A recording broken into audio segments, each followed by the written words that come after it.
Jesus. Amém.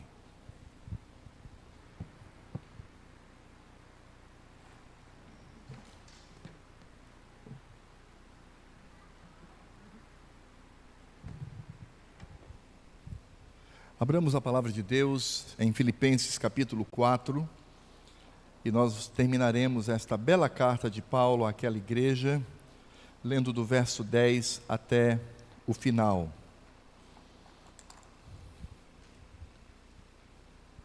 Filipenses capítulo 4, nós leremos do verso 10 até o verso 23.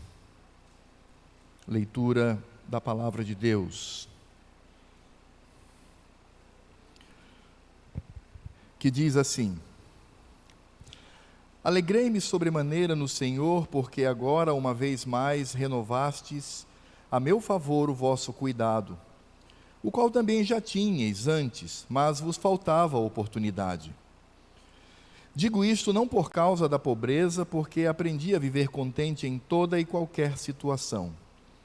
Tanto sei estar humilhado, como também ser honrado, de tudo e em todas as circunstâncias já tenho experiência, tanto de fartura como de fome, assim de abundância como de escassez, tudo posso naquele que me fortalece. Todavia fizestes bem, associando-vos na minha tribulação. E sabeis também vós, ó Filipenses, que no início do Evangelho, quando parti da Macedônia, nenhuma igreja se associou comigo no tocante a dar e receber, senão unicamente vós outros. Porque até para Tessalônica mandastes não somente uma vez, mas duas, o bastante para as minhas necessidades. Não que eu procure o donativo, antes o que realmente me interessa é o fruto que aumente o vosso crédito. Recebi tudo e tenho abundância, estou suprido desde que Epafrodito me passou às mãos o que me veio de vossa parte como aroma suave, como sacrifício aceitável e aprazível a Deus. E o meu Deus, segundo a sua riqueza em glória, há de suprir em Cristo Jesus cada uma de vossas necessidades. Ora, nosso Deus e Pai, seja a glória pelos séculos dos séculos. Amém. Saudai cada um dos santos em Cristo Jesus. Os irmãos que se acham comigo vos saúdam. Todos os santos vos saúdam, especialmente os da casa de César. A graça do Senhor Jesus seja com o vosso espírito. Irmãos, esse texto de Paulo, ele vem como um murro no estômago, quanto ao mundo, quanto à cultura, aos costumes que vêm sobre nós. Esses costumes e cultura, eles se desdobram e podem ser resumidos numa única palavra: consumo. Nós vivemos hoje numa sociedade consumista, numa sociedade onde o consumo é que vai mover não só a própria economia, bem como as pessoas no seu interior. Elas se sentem, de alguma maneira, realizadas a partir disto. Se nós olharmos para a nossa vida, nós vamos descobrir que a maioria daquilo que realizamos visa exatamente esse ponto, o consumo. Então, para isso nós trabalhamos, para isso nós estudamos, para isso nós nos esmeramos, para isso nós fazemos todas as coisas. E nesse sentido, vamos descobrir que é imposto sobre nós esse tipo de cultura, de hábito, de costume, onde para nós o que importa é ter o carro do ano, para nós o que importa é ter uma casa maior, para nós o que importa é ter roupas da moda, para nós o que importa é vivenciar esta felicidade, entre aspas, do mundo. Mas é interessante que ontem eu estava vendo um vídeo com o João, falando acerca desse assunto, e eu me lembrei muito bem daquilo que Paulo nos fala, e há uma pesquisa dizendo que esse consumo exacerbado, a começar nos Estados Unidos, teve início na década de 1950. E a pesquisa mostra que até 1950, a curva da felicidade da sociedade, ela sempre era ascendente, ela subia. E é exatamente no ano de 1950, quando surgiu uma atuação mais agressiva no que diz respeito ao consumo, esta curva ela começa a descer e ela está sempre em descendência. A pergunta é: será que nós como crentes já não somos contaminados com isto? Será que a nossa vivência ela se dá apenas em função de nós trabalharmos, consumirmos, trabalharmos, consumirmos, trabalharmos, consumirmos? Será que é só isso? E mais, será que a nossa felicidade ela está embasada nesta equação? Será que as depressões, as ansiedades, as doenças da mente e do coração, que não são outra coisa senão, na sua maioria, fruto de pecado, não é de fato a manifestação do juízo de Deus mostrando para que rumo estamos indo? E nós estamos falando com crentes, e infelizmente muitos crentes possuem um tipo de cristianismo muito sensitivo, muito emocional. Eles gostam de se emocionar. E quando eu falo de emoção, eu não estou falando de quebrantamento. Quebrantamento é uma coisa muito diferente. Quebrantamento é a atuação do Espírito de Deus na nossa vida, quando somos quebrados por nosso pecado. Eu não estou falando de quebrantamento, eu estou falando do choro emotivo, do riso emotivo, da prestação de culto que manifesta uma emoção carnal. Mas o que acontece é que esses crentes, quando são colocados numa situação mortal, quando são colocados no vale da sombra da morte, quando a desgraça cai sobre a cabeça deles, sobre a sua casa, sobre a sua família, ele não tem estrutura e ele entra em desespero. E isto tudo se dá por conta da maneira e da visão que nós temos do dinheiro, do consumo e da glória de Cristo. E é exatamente isso que veremos nesse texto. Esse texto será um antídoto poderoso de Deus para mostrar o lugar que devemos estar, para o cristianismo forte, robusto, não manifesto em emoções, mas manifesto numa convicção firme do Evangelho de Cristo, a convicção da nossa união mística com o Senhor. E aí veremos que o dinheiro, o consumo, a estética e todas as imposições do mundo são armadilhas, são falsas e passageiras, e acima de tudo, elas são vingativas contra aqueles que a isto se submetem. Aqui nesse texto do apóstolo Paulo, já no verso 10, nós temos uma introdução do que ele vai falar. E ele prepara então aqueles que irão ler a sua carta em ambiente de culto, para que eles entendam o que de fato ele está fazendo. No verso 10 diz: alegrei-me sobremaneira no Senhor, porque agora uma vez mais renovastes a meu favor o vosso cuidado, o qual também já tinhais antes, mas vos faltava oportunidade. Nessa introdução nós temos aqui, primeiro, Paulo revelando um dos principais motivos da carta. Paulo escreveu essa carta para falar de vários assuntos, mas este é um dos principais, se não o principal. Paulo agradecendo àquela igreja o envolvimento financeiro que eles tiveram com o velho missionário, o velho apóstolo que estava preso. É claro que na linguagem do apóstolo Paulo nós sabemos que ele havia passado por um período de escassez. Ele passou por pobreza e por humilhação.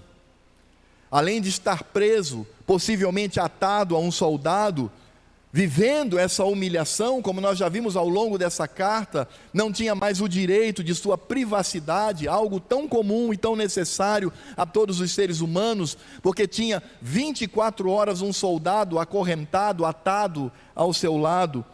Ele também passou por fome e por humilhações. E é interessante porque Paulo agora mostra que a atitude daquela igreja, a atitude daqueles irmãos, estava começando a verdejar a sua vida. É como se ele estivesse agora vendo o brotar de flores após um longo e tenebroso inverno. É importante pensar que Paulo, ele não nega aqui a bênção de ter recebido aquele dinheiro. A questão é que Paulo vai mostrar onde está o coração dele e onde estavam os respectivos corações dos crentes em Filipos ao lidar com dinheiro e sustento. Porque Paulo mesmo vai dizer que ele não buscava donativo, mas ele desejava o bem da igreja de Cristo. É o que nós vamos ver aqui no verso 17, quando diz assim: não que eu procure o donativo, mas o que realmente me interessa é o fruto que aumente o vosso crédito. Paulo, diferente daqueles falsos líderes que viviam às custas da igreja tentando enriquecer, Paulo, ao contrário de muitas igrejas que são lideradas por homens que não são pastores, mas são lobos que devoram as suas ovelhas, denominações que querem trazer apelativos e satisfazer carnalmente as pessoas e ter como retorno o dinheiro e a riqueza, Paulo não agia dessa forma. Paulo não desejava ficar rico. Aliás, ele mesmo diz, escrevendo ao jovem pastor Timóteo, dizendo: meu filho, a maior riqueza que nós podemos ter é a piedade em Cristo Jesus, é somente isso. Se temos o que comer e o que beber, estejamos todos alegres. Ele diz, porque muitos, tentando enriquecer, entraram num turbilhão, trazendo flagelos, sofrimento e males sobre si. Aí é quando Paulo diz, porque o amor ao dinheiro é a raiz de todos os males. Portanto, Paulo ele já mostra aqui nessa introdução que de fato aqueles irmãos com o seu donativo estavam trazendo ali o brotar das flores após o inverno, mas ele mesmo diz: o importante para mim não é isto. Em outras palavras, o importante nisso tudo não sou eu, mas é Cristo. E o meu desejo é que vocês estejam nele, glorificando a Ele. É por isso então que esse trecho que Paulo nos escreve aqui, e escreveu àquela igreja, vai tratar de dois pontos importantes. E nós vamos então expor esses pontos, conforme o apóstolo Paulo escreve. O primeiro ponto, Paulo vai mostrar a sua maturidade como crente. Ele vai mostrar até onde ele foi com o conhecimento e um cristianismo robusto, forte, amparado pelo Senhor, nada emocional, nada superficial, nada carnal, mas profundidade em Cristo. E depois então, ao falar sobre isto, ele vai agora falar também sobre o investimento que a igreja deve fazer. E é bom lembrar, irmãos, que quando nós falamos de igreja, nós não estamos falando de uma entidade. Porque quando falamos que a igreja deve investir, a igreja deve ter a seguinte visão, a igreja deve caminhar por determinado caminho, essa igreja não é esse prédio, não é esse auditório, não é um ente que está sobre nós, somos nós mesmos, eu, você, mais aquele irmão, mais aquele outro irmão, mais o outro irmão acolá, nós somos a igreja. Portanto, isso se aplica não a algo que está sobre nós, mas a nós mesmos como indivíduos. E assim devemos então caminhar. Bem, vamos lá, vamos para a primeira parte, quando Paulo fala da sua maturidade. Isso está do verso 11 ao verso 13, permitam-me ler novamente. Diz assim: digo isto não por causa da pobreza, porque aprendi a viver contente em toda e qualquer situação. Tanto sei estar humilhado, como também ser honrado. De tudo e em todas as circunstâncias já tenho experiência, tanto de fartura como de fome, assim de abundância como de escassez. Tudo posso naquele que me fortalece. E veja que Paulo, quando ele trata aqui, ele está tratando da sua pessoa. Ele está tratando da sua experiência com Deus. Ele está tratando de algo que é vivenciado todos os dias. Em outras palavras, Paulo está alegre não devido às circunstâncias vividas. Não é isto. Ele não fabrica nada. Ele não induz nada.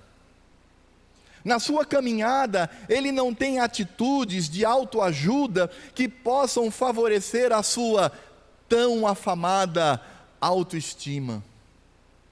Não, mas o que Paulo está demonstrando aqui é que essas circunstâncias que oscilam são como o pêndulo de um relógio que vai e volta o tempo todo. Nada disso vai fazer com que a sua vida com Deus, vivida em Cristo Jesus, siga o ritmo do pêndulo, siga o ritmo da oscilação. Não, porque ele claramente diz que a pobreza para ele não era motivo para a tristeza, a miséria não era motivo para a tristeza. E quando nós falamos aqui de pobreza, irmãos, estamos falando de falta do que comer, falta do que vestir, falta de bens materiais, inclusive os mais básicos, a ausência de pessoas que se unam a nós para nos ajudar. Ele está falando exatamente disso. Escassez aqui não é um momento de desemprego que agora eu vou viver, não é? Pelo Estado ou às custas do Estado, do governo federal. Não é isso não. Não é porque, eita, o meu padrão diminuiu. Não é isso não. É miséria, é pobreza, é você acordar de manhã e não ter onde comer, não ter o que vestir e saber que não teve na noite anterior onde dormir.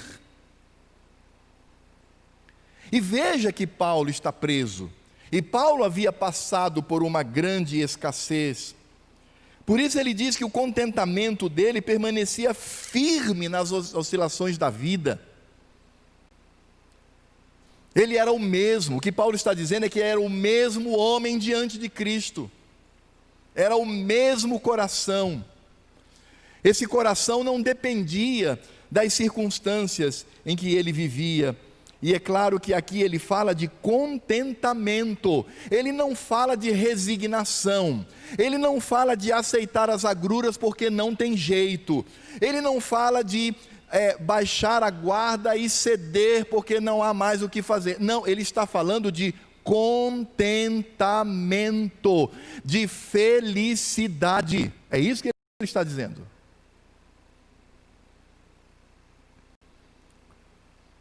E não importa o momento vivido, a sua estabilidade não está em autoajuda, não está no fabrico de situações mecânicas e carnais na vida dele, não está nesse mundo, mas está naquele que é o Redentor e o Senhor da nossa vida.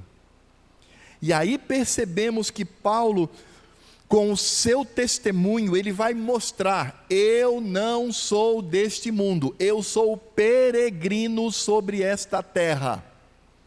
O que acontece nela não me interessa muito.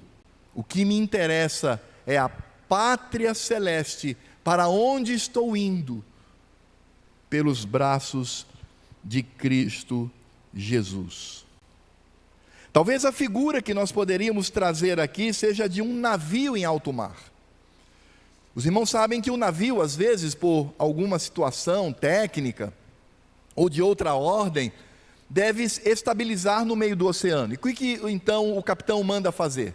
O navio para e ele diz: joguem a âncora. A âncora é um pedaço de ferro com várias pontas, e ela então desce e encontra lugar no solo ali, e ela então segura o navio. E é interessante porque quem conhece a vida naval, quem conhece navios, barcos, e o Amazonas sobretudo está cheio disso, sabe que o barco ele se movimenta, ele não fica no mesmo lugar. Aliás, eu descobri isso de uma forma muito ruim, porque estávamos vindo para cá no final de 1972, eu lembro que estávamos em Manaus, e eu não sabia nadar, mas eu descobri que, por ser grandão, né, à época, eu podia ir caminhando até o barco e voltar. E eu então, né, me fazendo de bonito, ia lá, tocava e voltava, ia lá, tocava e voltava. De repente, uma hora eu fui lá tocar e cadê o chão? E quase morri afogado. Quase, ali eu vi a morte sorrindo para mim, estendendo seus braços tenebrosos. E fui salvo pelos meus colegas. E depois ali chorando e tentando respirar, eu disse, mas o que aconteceu? De repente não houve chão. E aí um dos meninos que era ali do Amazonas fala assim, ô seu tolo, seu tolinho, o barco ele se movimenta. Mas ele sempre está no mesmo lugar, sim, porque ele está preso com cordas, mas ele ainda assim oscila. É exatamente isso que Paulo está dizendo aqui. Ele é alguém que sim, a vida ela oscila, ora abundância, ora escassez, ora momentos que trazem alegria e felicidade, ora momentos e situações que trazem a tristeza, ora momentos que trazem a honra, ora momentos que trazem a desonra. Ele oscila, mas o barco, o navio está preso numa âncora firme, que a despeito e não obstante o oscilar desse barco, ele permanece firme. E o que mantém firme o barco não é ele mesmo, mas é esta âncora que o sustenta. Por isso Paulo então vai mostrar aqui 3 fatores que o auxiliaram a chegar a essa maturidade, a lançar esta âncora e estar firmado nela. 3 fatores. O primeiro é o aprendizado. Paulo ele diz aqui com muita clareza, ele diz assim no verso 11, digo isso não por causa da pobreza, porque aprendi. Parou para pensar nisso? Aprendi a viver contente em toda e qualquer situação. Foi um aprendizado, isso mesmo. Pense aqui na figura de um professor e os alunos, e a transmissão do conhecimento, foi isso, não foi mágica, não foi algo que veio de situações aleatórias, mas ele aprendeu, ele era um bom aluno, ele aprendeu a lição, é exatamente isso que ele está dizendo. É por isso que veremos pela Escritura Sagrada que aprender a lei de Deus e viver embasado nesta lei é ser sábio, porque aproveita o ensino. Existem tantos crentes que estão 10, 20, 30, 40 anos na igreja e não sai da superficialidade. Ele não aprende o ensino. Ele não consegue viver aquilo que o Senhor Deus oferece com tanto carinho e com tanto amor. Por isso, quando eu aprendo, eu estou sendo sábio, porque eu aproveito o ensino dado. Nós sabemos que ter conhecimento para lidar com as situações da vida, esse conhecimento, ele vem do ensino. Então não é algo peculiar a Paulo, onde somente ele pôde experimentar essa situação. Não, você pode e deve experimentar. Mas como, pastor? De que maneira? Tenho que fazer aí 21 dias de jejum? Eu tenho que subir lá o Monte Roraima a pé, descalço, para esfolar os meus pés e lá oferecer um sacrifício? Não, nada disso. O segredo é: aprenda. Aprenda com a Escritura Sagrada. Aprenda aquilo que o Senhor Deus nos coloca como ensino. Paulo sabia que a riqueza, veja, ele sabia disso, porque ele aprendeu. Paulo sabia que um coração entregue às riquezas deste mundo podem trazer a soberba e a vaidade. Paulo aprendeu que a pobreza neste mundo pode trazer a murmurações e vitimação, se fazer de vítima. Eu sou pobre, eu sou humilhado, e na igreja ninguém me ama, ninguém olha para a minha situação. Vitimação, se torna vítima, murmurando o tempo todo. E aquele que tem dinheiro, ele se envaidece, ele se fica assoberbado, e ele se esquece daquilo que Cristo conta na parábola, quando aquele homem juntou uma riqueza incontável em grandes celeiros, e aí ele disse, olhou para toda a sua riqueza. É como se hoje alguém olhasse para a sua conta bancária e dissesse assim: agora, alma, aproveita, regala-te, tens de fato um bom depósito, e aí vem o anjo da morte dizendo: tolo, esta noite você vai morrer. Paulo aprendeu isto. Ele aprendeu na Escritura Sagrada que nós devemos colocar o nosso contentamento diante do Senhor. Paulo aprendeu a pregar para si mesmo, para dizer a si mesmo, em momentos difíceis, em momentos de desgraça, em momentos de situações terríveis, ou mesmo até em momentos de abundância, que não tem poder para trazer o contentamento de Deus ao coração. Ele aprendeu a dizer assim: por que estás abatida, ó minha alma? Por que te perturbas dentro de mim? Espera em Deus, pois ainda o louvarei. Ele aprendeu. Por isso ele diz: eu aprendi a viver contente em toda e qualquer situação. Mas Paulo, além do aprendizado, ele pôde colocar isso em prática pela sua própria experiência. Então ele diz aqui no verso 12: tanto sei estar humilhado como também ser honrado, de tudo e em todas as circunstâncias já tenho experiência. Então o segundo elemento aqui para Paulo, para fazer com que esse cristianismo seja robusto, forte, ancorado, ele diz: além de ter aprendido, eu coloquei em prática isso.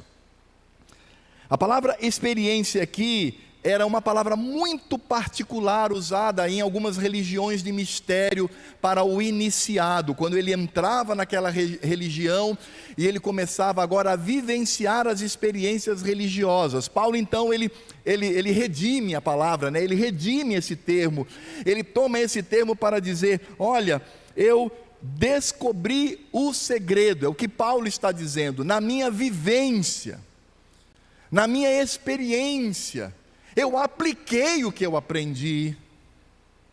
E por vezes, eu repito, para aplicar o que nós aprendemos, por vezes precisamos dar uma bronca à nossa alma, precisamos brigar com o nosso coração, dizendo que, vou repetir: por que estás abatida, ó minha alma? Por que te perturbas dentro de mim? Alma insensata, espera em Deus, pois eu sei que ainda hei de louvá-lo com contentamento no coração. É simplesmente vivenciar. Mas é claro, irmãos, que Paulo, ele não tinha esta bênção na sua vida somente porque aprendeu e não somente porque era um iniciado e tinha experiência da vida. Mas aí o verso 13 vai mostrar de fato aquilo que possibilitou esse contentamento em toda e qualquer situação. Ele diz assim, na palavra de Deus, no verso 13: tudo posso naquele que me fortalece. Então eu fiz a lição de casa, eu fiz a lição de casa, eu aprendi, apliquei, mas eu sei que quem me sustenta é o Senhor. É claro que esse verso é um dos mais corrompidos, irmãos. Esse verso é o que mais se corrompe hoje em determinados grupos que se dizem igreja. Tudo posso naquele que me fortalece. Eu quero ter um carro. Tudo posso naquele que me fortalece. Eu quero ter o melhor emprego. Tudo posso naquele que me fortalece. Eu quero passar no concurso. Tudo posso naquele que me fortalece. As crianças: eu não estudei direito, mas eu tudo posso naquele que me fortalece. Pode não, criança. Se não estudar, não passa. Não passa. Esse texto não está dizendo isso. Esse texto não diz que nós somos transformados em nós mesmos por uma obra do Senhor em super-homens e super-mulheres. Não. O que ele está dizendo é que existe aqui uma união, e aquilo que a teologia reformada chama de união mística com Cristo. Porque ele diz assim, em alto e bom som: tudo posso naquele. É uma preposição, naquele, é nele que eu posso. portanto estou unido a Cristo. É por isso que o mundo, o mundano, o ímpio, não vai vivenciar esse contentamento. Os ímpios, a eles é impossível aprender, experimentar esse contentamento, porque eles não estão em Cristo, eles estão em seus pecados. Mas para o crente, entendemos que em Cristo, na união mística com Ele, nós viveremos esse contentamento, porque sendo unido a Cristo, nós sabemos que somos coparticipantes dos sofrimentos dele.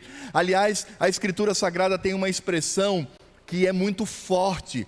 Diz que nós, por vezes na nossa vida, complementamos o sofrimento de Cristo. É o que a Bíblia diz. Isso não significa dizer que o sacrifício de Cristo, o sofrimento de Cristo foi incompleto. Não, no sentido redentivo foi completo. Mas a igreja unida a Cristo vivencia o sofrimento nele. É por isso que o apóstolo Paulo, escrevendo àqueles irmãos, ele diz no verso 29 do capítulo 1: porque vos foi concedida a graça de padecerdes por Cristo, e não somente de crerdes nele. Graça de sofrer. Então tudo posso naquele que me fortalece, porque eu estou unido a ele.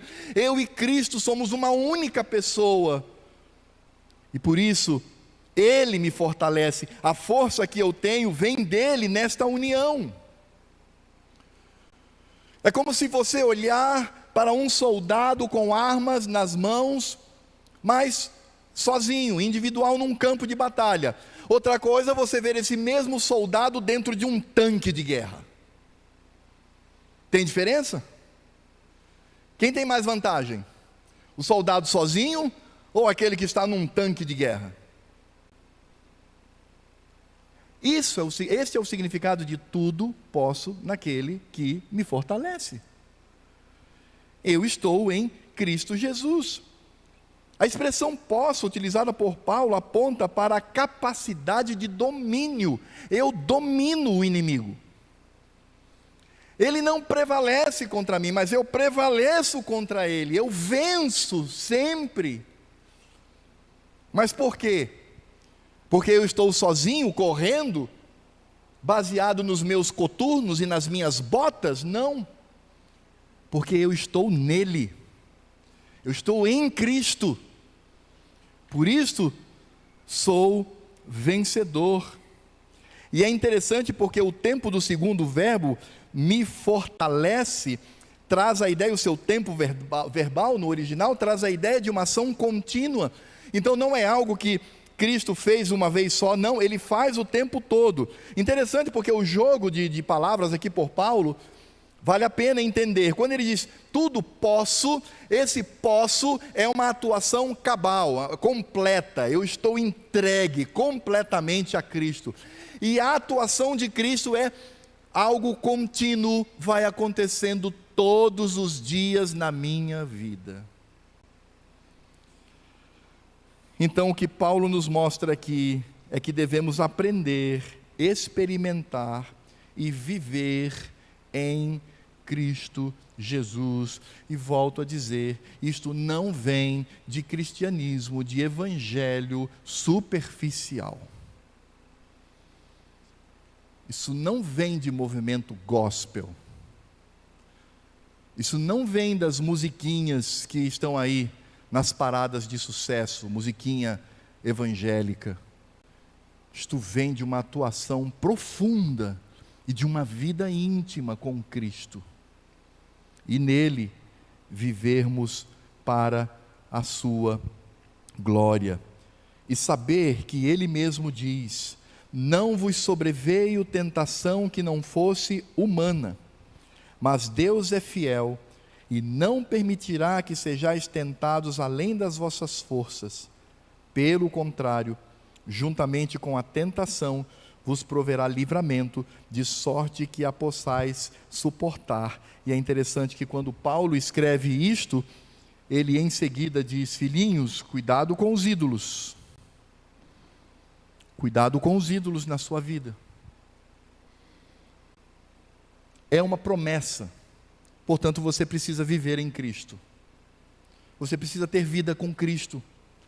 Você precisa vivenciar isso todos os dias. Entender que é suicídio ir para o campo de batalha sozinho. Mas que você precisa de algo que garante a vitória. Essa vitória é Cristo. É quando nós afirmamos: tudo posso naquele, nele, que me fortalece. O segundo ponto que nós encontramos aqui nesse texto, agora não diz respeito ao apóstolo, mas diz respeito ao investimento da igreja. Isso está do verso 14 até o verso 20. E Paulo vai mostrar o que aquela igreja deveria pensar quanto ao investimento financeiro. E aí, a gente precisa fazer uma pergunta aqui. Em cifras, estou perguntando dinheiro, para além, claro, de outras práticas que são importantes, como a oração, leitura da palavra, a comunhão, o culto solene. Para além disso, faça um retrospecto e veja quanto você investiu no reino de Deus. Dinheiro. Quanto? Quantidade. É claro que nós precisamos, ao falar desse assunto, entender aquilo que Cristo ensina aos seus discípulos. Estavam diante de um gasofilácio, vinham então os ricaços e colocavam grandes quantias de dinheiro. Veio uma viúva e trouxe 2 moedinhas que não tinha valor algum na sua época. E aí Cristo diz: essa mulher deu mais do que os demais. Porque os outros, aqueles, davam o que lhes sobrava. Já viu aquele crente que o mês aperta? Aí ele diz assim: não, mas eu não posso deixar de comprar a carne para o churrasco, né? Então, mas eu preciso tirar de algum lugar. Adivinha de onde ele vai tirar o dinheiro? Começa pelas parcerias missionárias, né? Não, eu sou parceiro desse missionário, mas eu vou tirar aqui porque... E aí a coisa aperta mais ainda. Adivinha de onde mais ele vai tirar? Ele diz: não tem como devolver o dízimo, não tem como fazer isso. Então eu vou diminuir aqui para manter, de certa forma, o meu status e a minha situação aqui. Percebem o que Cristo ensinou para os discípulos? Eles davam a sobra. Mas o que foi que aquela mulher deu? Ela deu tudo o que tinha. A Escritura Sagrada diz que os crentes primitivos, eles vendiam tudo e traziam aos pés dos apóstolos para que fosse distribuído equitativamente, para que houvesse um equilíbrio entre os irmãos. Será que se o conselho da primeira igreja disser assim: irmãos, vamos começar uma campanha, venda tudo que você tem, casa, carro, terreno, tudo, traga para a junta diaconal, e a junta diaconal vai distribuir entre os irmãos. Fique tranquilo, queridos, o conselho não vai fazer isto. Mas como você reagiria? E isso vai sim mostrar a visão que temos do nosso dinheiro. Paulo fala aqui do investimento da igreja no reino do Senhor. E é claro que Paulo, na sua linguagem, como por exemplo aqui no verso 14, ele diz assim: todavia fizestes bem associando-vos na minha tribulação. Associando-vos, é uma associação, sim, é uma sociedade, é uma parceria, é uma linguagem comercial. É por isso que o crente, ele não é alguém que banca o pastor, banca o evangelista, banca o missionário, não, ele faz uma parceria, e é semelhante a uma parceria comercial. 2 pessoas, elas fazem uma parceria, qual é o objetivo deles? Lucro. Não é? Para quem está com o juízo perfeito, é lucro. Ninguém vai fazer uma associação para perder dinheiro, é para lucrar.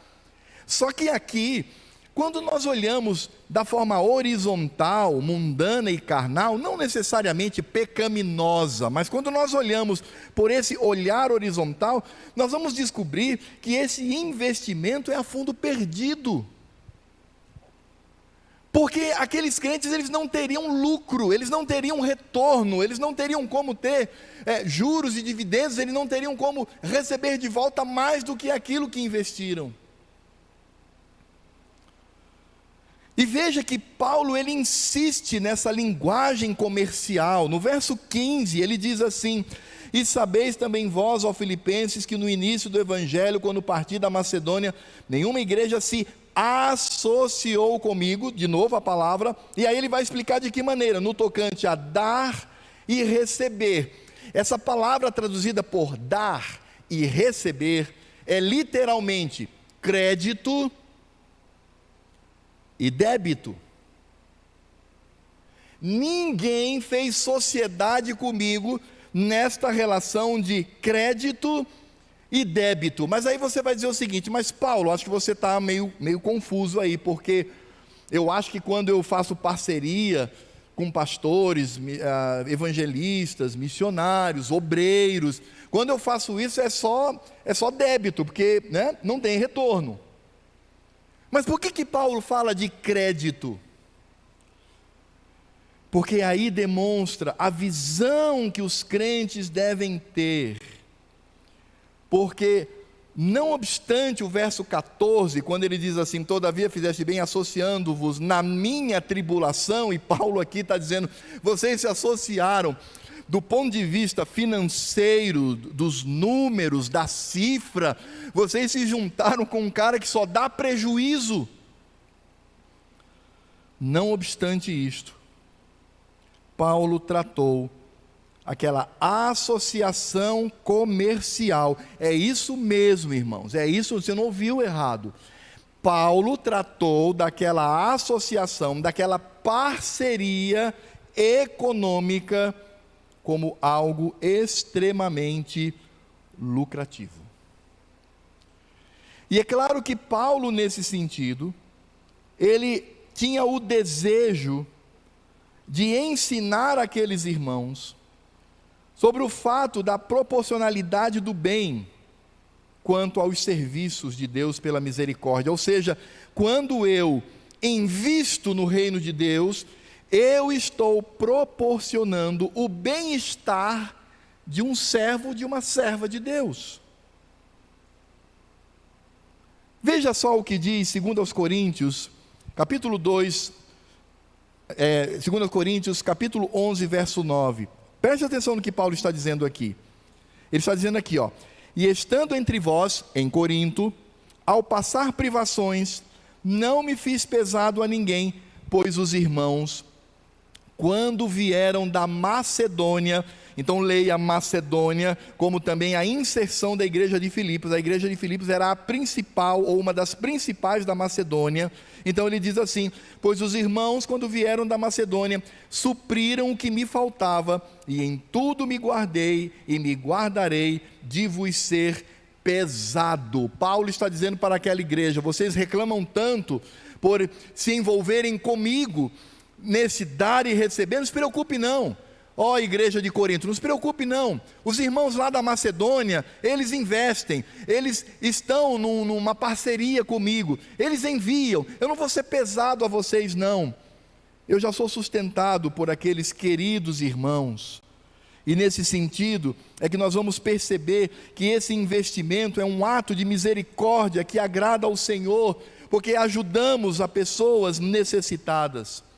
E é claro que, embora Paulo seja um missionário e um pastor, um apóstolo, mas nós sabemos que esse investimento deve abrir um leque maior, pensando inclusive em irmãos e irmãs que passam necessidade. E é por isso que Paulo, ao tratar desta linguagem comercial, não é vocês mantendo alguém, não, isso aí é coisa de pai e mãe para filho. Mas vocês estão numa parceria, então todo o lucro vocês também participam. E é exatamente isso que ele diz no verso 17. Ele diz assim: olha, Não que eu procure o donativo, Paulo está dizendo, eu não quero os lucros para mim, mas o que realmente me interessa é o fruto que aumente o vosso crédito. A linguagem de Paulo é mais ou menos o seguinte: irmãos, eu não estou preocupado em ganhar dinheiro, eu estou apenas preocupado é que vocês tenham lucro nisso tudo. E veja que este lucro vem de quê? Do fruto do trabalho de Paulo. Aquelas pessoas que eram alcançadas pelo Evangelho, aquelas pessoas que ouviam a pregação do Evangelho, o fato de Paulo ser um mensageiro de Deus e estar levando o Evangelho àquelas pessoas, o resultado daquilo que glorificava a Deus pertencia também aos parceiros lá em Filipos. É por isso que quando nós recebemos cartas de pastores, evangelistas, obreiros, missionários, falando do seu ministério e da sua atuação, você deve olhar e dizer: Senhor, muito obrigado, porque eu estou nisso. Que lucro, que crédito o Senhor tem dado a mim. E é claro que quando Paulo fala deste fruto, porque ele diz assim: mas o que realmente me interessa é o fruto que aumente o vosso crédito. E que crédito é este?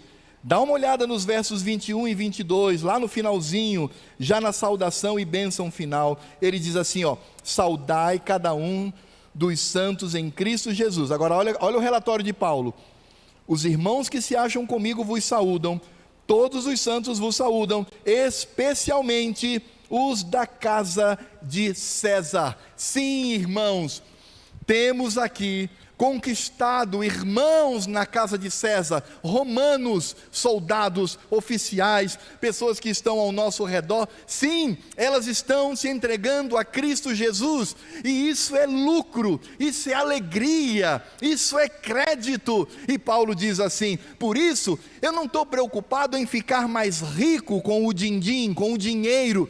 O que eu estou preocupado mesmo, e o meu objetivo, é que vocês participem deste lucro da pregação do Evangelho, tendo inclusive os da casa de César que estão no Senhor. É isto que Paulo está dizendo, é isto que ele deseja para aquela igreja. E por isso, se do ponto de vista duro, do ponto de vista horizontal, se de fato eles não tinham retorno financeiro, mas eles tinham um retorno muito maior, participando de tudo aquilo que frutificava no ministério daquele velho pastor. E aí é quando Paulo vai para o coração da visão que nós devemos ter no investimento de dinheiro no reino de Deus. Ele vai no ponto. E onde está isso? No verso 18. E o que ele diz? Ele diz assim: recebi tudo e tenho abundância, estou suprido, desde que Epafrodito me passou às mãos o que veio de vossa parte. Como? Agora vamos lá. Aroma suave, como sacrifício aceitável e aprazível a Deus. Como se não bastasse o lucro de ver o Evangelho sendo ali pregado e pessoas se rendendo, sendo atraídas pela mensagem de salvação, como se não bastasse isto, o que aqueles irmãos lá da igreja de Filipos estavam fazendo era simplesmente uma atitude comparada ao culto solene. Eles estavam com o seu dinheiro, moeda, cultuando ao Senhor. E o Senhor Deus recebia isto como adoração cultica, quando eles tiravam do seu alforje, da sua bolsa, do seu bolso, moedas, dinheiro, e colocavam para a oferta, aquele ato era um ato de culto. É por isso que nós, ao longo do culto, cremos que cabe sim um momento de oferta e um momento de trazer aqui à frente a nossa dedicação ao Senhor, porque é um culto. O Senhor Deus recebe isto como um culto. E a linguagem de Paulo aqui trata do sacrifício pacífico de ações de graças. Então não era o sacrifício para expiação de pecado, mas o sacrifício em que as pessoas ofereciam a Deus como manifestação da sua gratidão. Era algo que manifestava o agradecimento. Por isso aquilo agradava ao Senhor. Paulo diz, é aceitável e aprazível. Mas é claro que Deus aceita e aceitava, como sempre aceitará, esse sacrifício pacífico de ações de graças, não por causa do nosso dinheiro, não por causa de nós mesmos, mas porque esse sacrifício também apontava para Cristo, o sacrifício perfeito como doação. Cristo se doou em sacrifício. Cristo, ele voluntariamente se entregou na cruz como um sacrifício aprazível e agradável a Deus. É por isso que quando eu meto a mão no meu bolso, quando eu pego o meu dinheiro e invisto no reino de Deus, isso para Deus Pai aponta também para um sacrifício, o único perfeito, que foi o sacrifício de Cristo. Volto a dizer, sacrifícios pacíficos não eram para a remissão de pecados. Sabemos que o sacrifício de Cristo foi para a remissão de pecados, mas o sacrifício de Cristo também traz o caráter de que foi uma oferta a Deus. E Ele aceitou. Ah, meus irmãos, você sabe o que está escrito em Provérbios 3:9? Sabe não? Então vamos lá, está escrito assim, ó: honra ao Senhor com os teus bens e com as primícias da tua renda. Eu me lembro que quando ia para Caracaraí há muitos anos, por isso eu aprendi esse texto, eles cantavam essa música no momento da oferta e do dízimo. Quando eles se levantavam para depositar dízimos e ofertas, eles cantavam essa música, cuja letra dizia: honra ao Senhor com os teus bens e com as primícias da tua renda. Eu vou repetir, irmão, para que você preste atenção: honra ao Senhor com os teus bens e com as primícias da tua renda. É culto.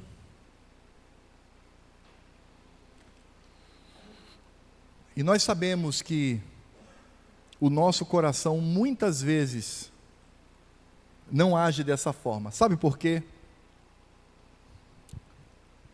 Porque o dinheiro, ele se torna um Deus. Ele se torna um concorrente de Deus. Fale tudo, pastor, pregue tudo, menos dinheiro.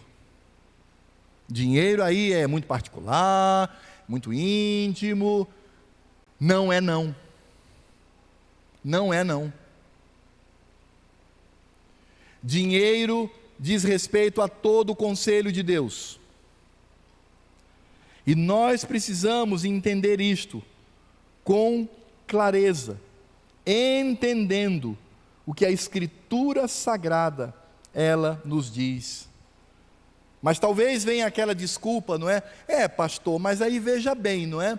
Para a gente participar, para a gente ser parceiro no reino de Deus, com pastores, evangelistas, obreiros, etc., a gente precisa também ter condições. É porque se eu não tenho condições, pastor, eu sou pobrezinho, né? Então eu não tenho como.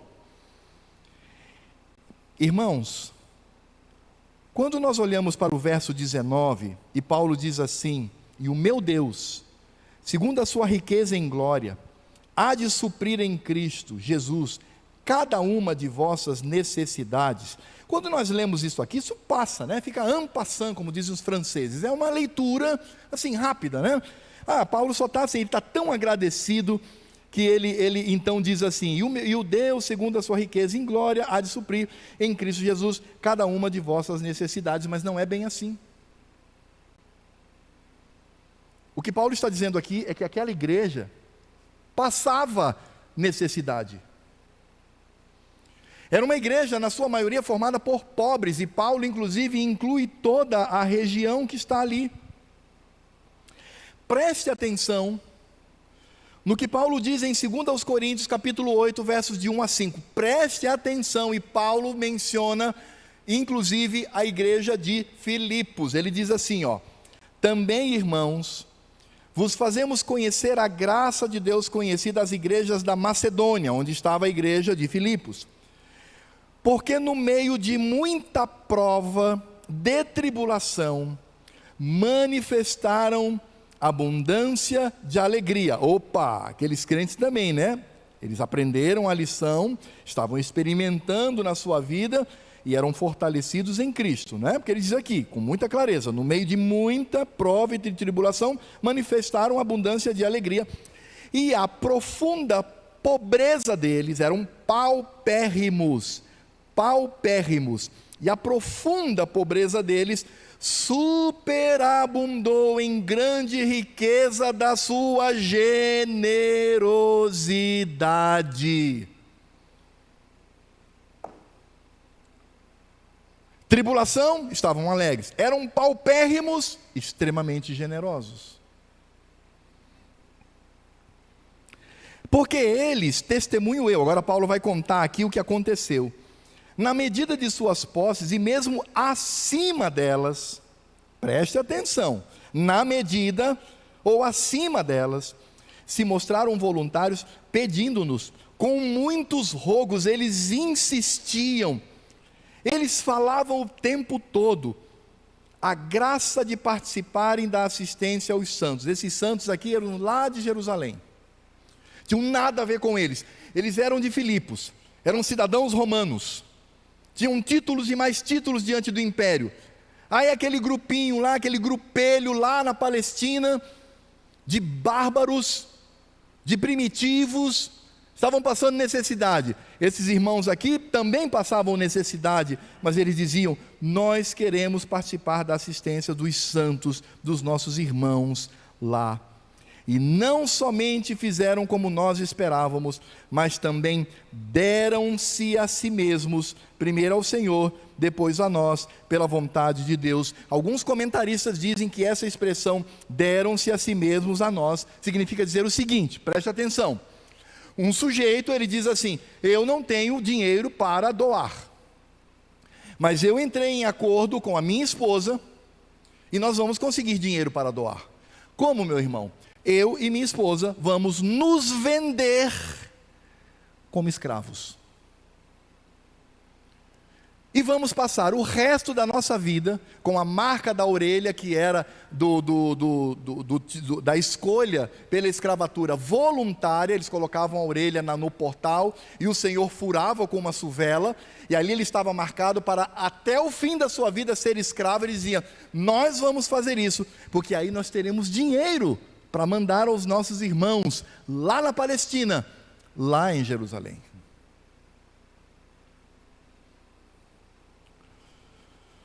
Você já parou para pensar nisso? Você já parou para pensar nessa loucura? Porque certamente nós diríamos, não, meu irmão, você está doido? Faça isso não. Faz isso não, irmãos. Aliás, era o que Paulo dá a entender aqui. Dizendo, irmãos, eles rogavam, irmãos, não precisa fazer isso, não, nós queremos fazer isso, nós queremos investir no reino, nós queremos ter parceria no reino do Senhor, queremos ter parcerias com pastores, com missionários, com obreiros, com evangelistas e com crentes que passam necessidade, nós queremos ter esse tipo de investimento financeiro. Não nos proíba, Paulo, não nos proíba. Nós queremos fazer isso de maneira voluntária.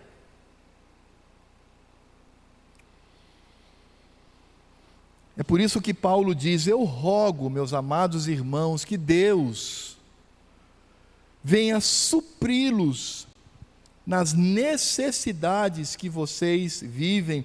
E o que Paulo está dizendo é que todo suprimento vem de Deus por meio de Cristo Jesus. Agora você deve fazer a seguinte pergunta, ela é clara nessa altura do texto. Por quê? Por que eles tinham capacidade de fazer isso e eu hoje não? Por quê? Será que é contexto histórico? Será que há um certo exagero aqui de Paulo? Por quê? Você quer saber por quê? Leia o verso 20 aí, com a sua Bíblia aberta. Leia comigo o verso 20, todos a uma só voz. O verso 20. Vamos lá? 1, 2, 3, já. Ora, a nosso Deus e Pai, seja a glória pelos séculos dos séculos. Amém. Só as irmãs, leiam por favor.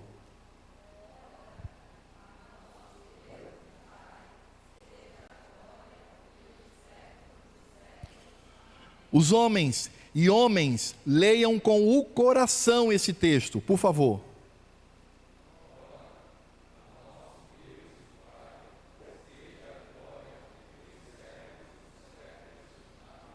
Pela quarta e última vez, todos comigo. Ora, a nosso Deus e Pai, seja a glória pelos séculos dos séculos. Amém. Pronto. Viu?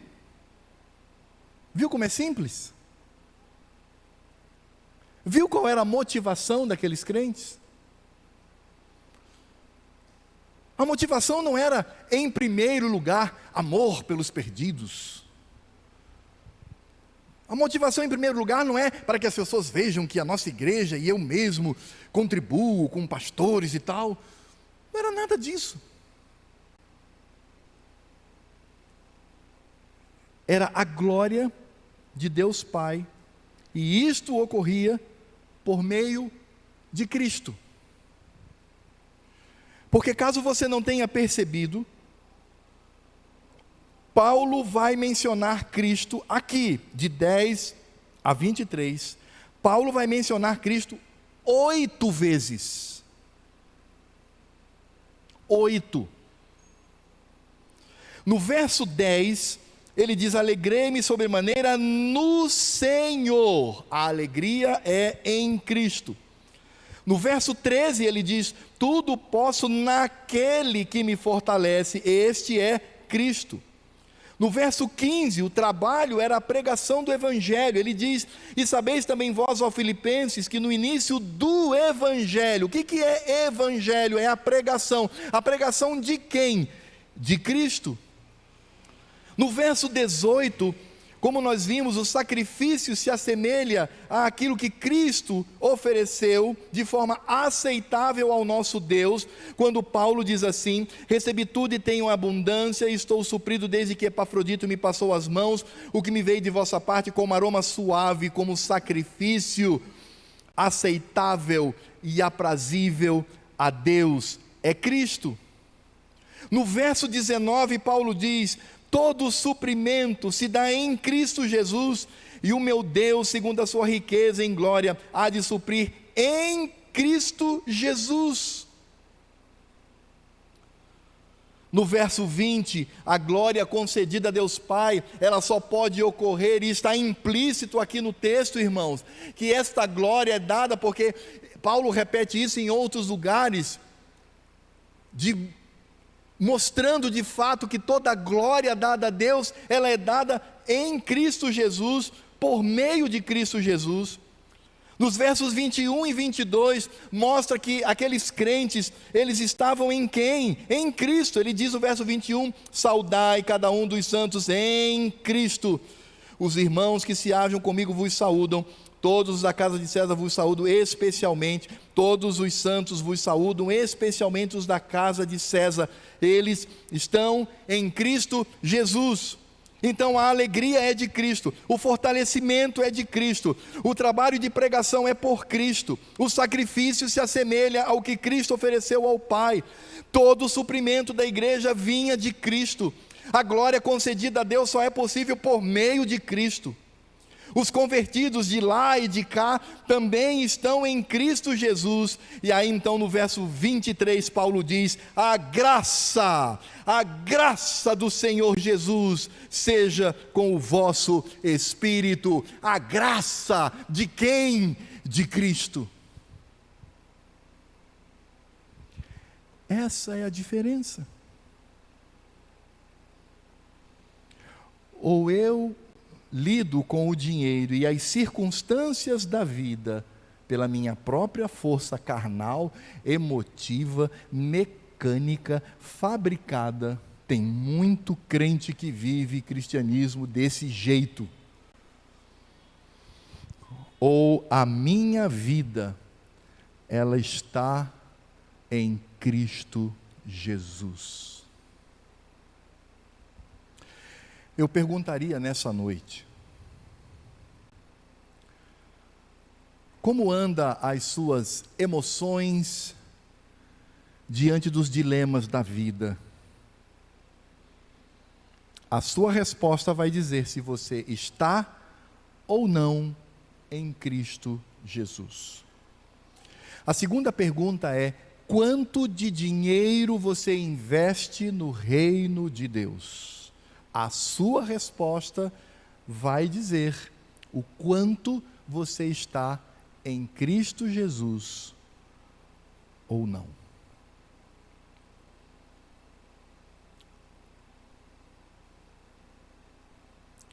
Em outras palavras, a expressão aqui utilizada, estar em Cristo Jesus, deve ser traduzida por quanto eu amo ao meu Redentor.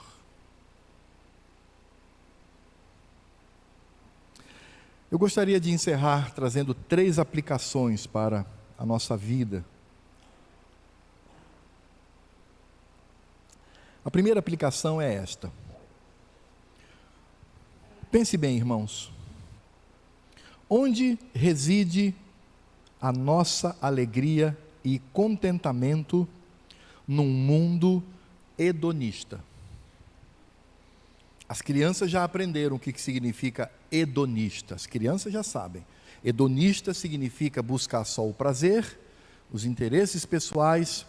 É como Paulo diz com relação àqueles falsos líderes: o destino dele é a perdição e o Deus deles é o ventre, são os intestinos, é seu próprio umbigo, é a sua própria vida. A minha pergunta é: num mundo que vive tudo isto, eu pergunto, onde reside sua alegria e contentamento? Se amanhã cair sobre a minha ou sua cabeça a mesma desgraça que caiu sobre a cabeça de Jó, como é que nós estaremos?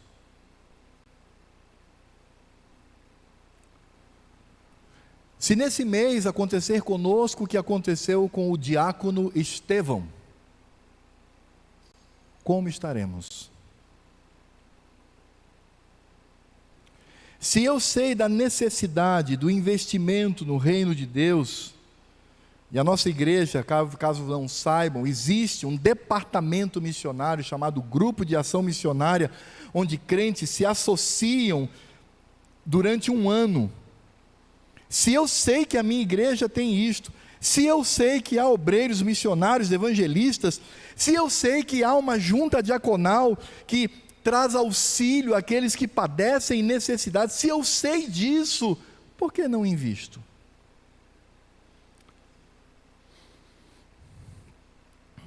Irmãos,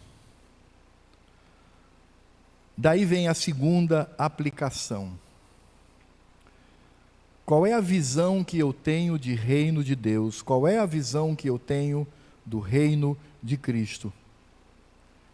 E eu vou dizer uma coisa para você que pode chocá-lo, mas eu sinto muito.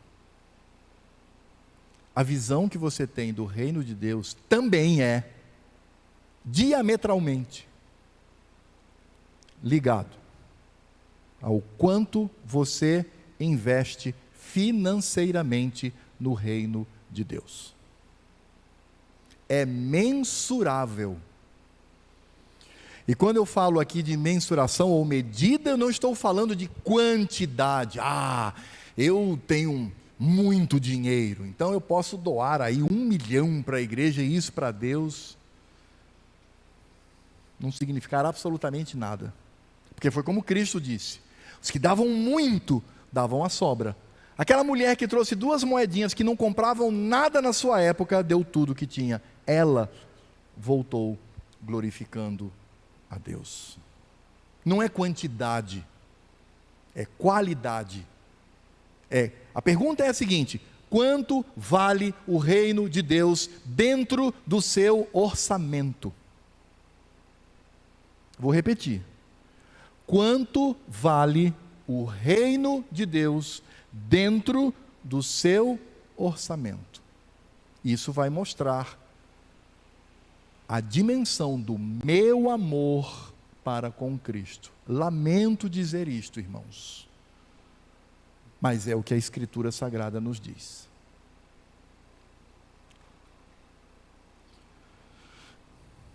Por isso, eu preciso, numa terceira aplicação, pensar: quem de fato é Cristo na minha vida?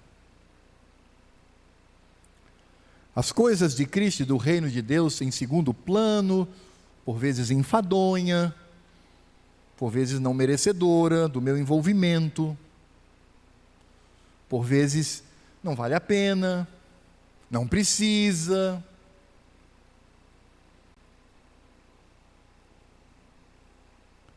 Que nível está o meu amor por Deus e seu Filho, e o meu envolvimento e desejo de envolvimento com o reino de Deus?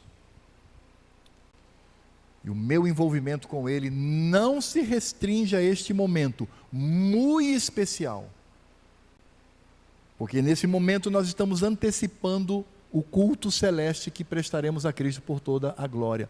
Mas a minha vida e o meu amor não se restringe a esse momento. É de segunda a domingo. Irmãos, precisamos reprogramar o nosso coração e a nossa mente, porque o mundo não é fácil. Ele passa os seus valores, mas nós precisamos dizer: Senhor, apieda-te de nós, tem piedade, e ajuda-me a entender de uma vez por todas que eu sou peregrino sobre essa terra. Convido o presbítero Emerson para vir aqui à frente, por favor, e orar ao nosso Deus.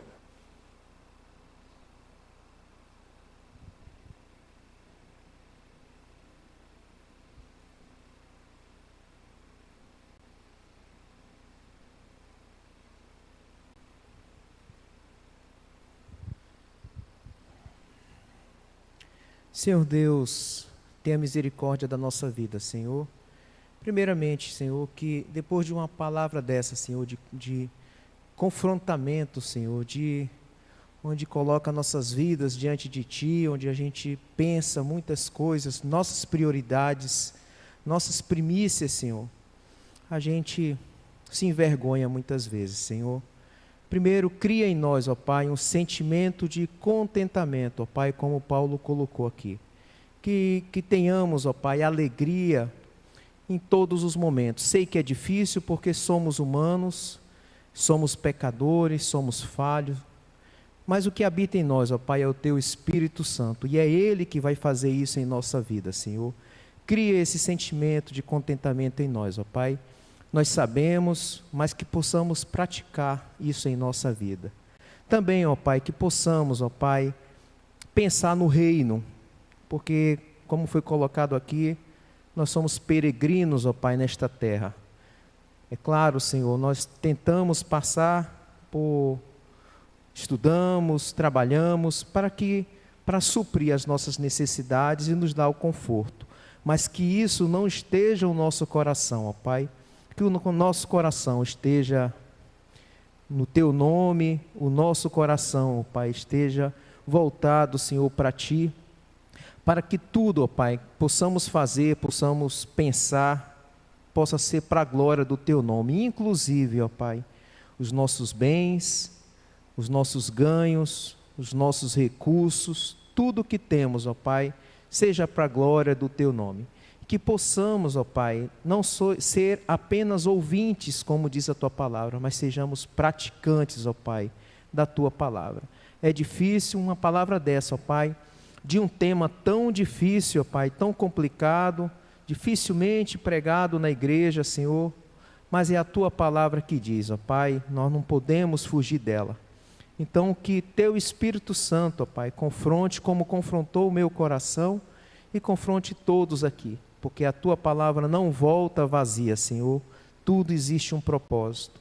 Obrigado pelo Teu Espírito Santo que habita em nós, obrigado por esta palavra vinda do Teu Espírito, Senhor, a esta igreja que Te serve e Te adora e Te louva. Obrigado pela vida do pastor também, que é instrumento em Tuas mãos, ó Pai, para a glória do Teu nome e para trazer a palavra ao nosso coração. Agradecemos por tudo, Senhor, e é em nome de Jesus. Amém.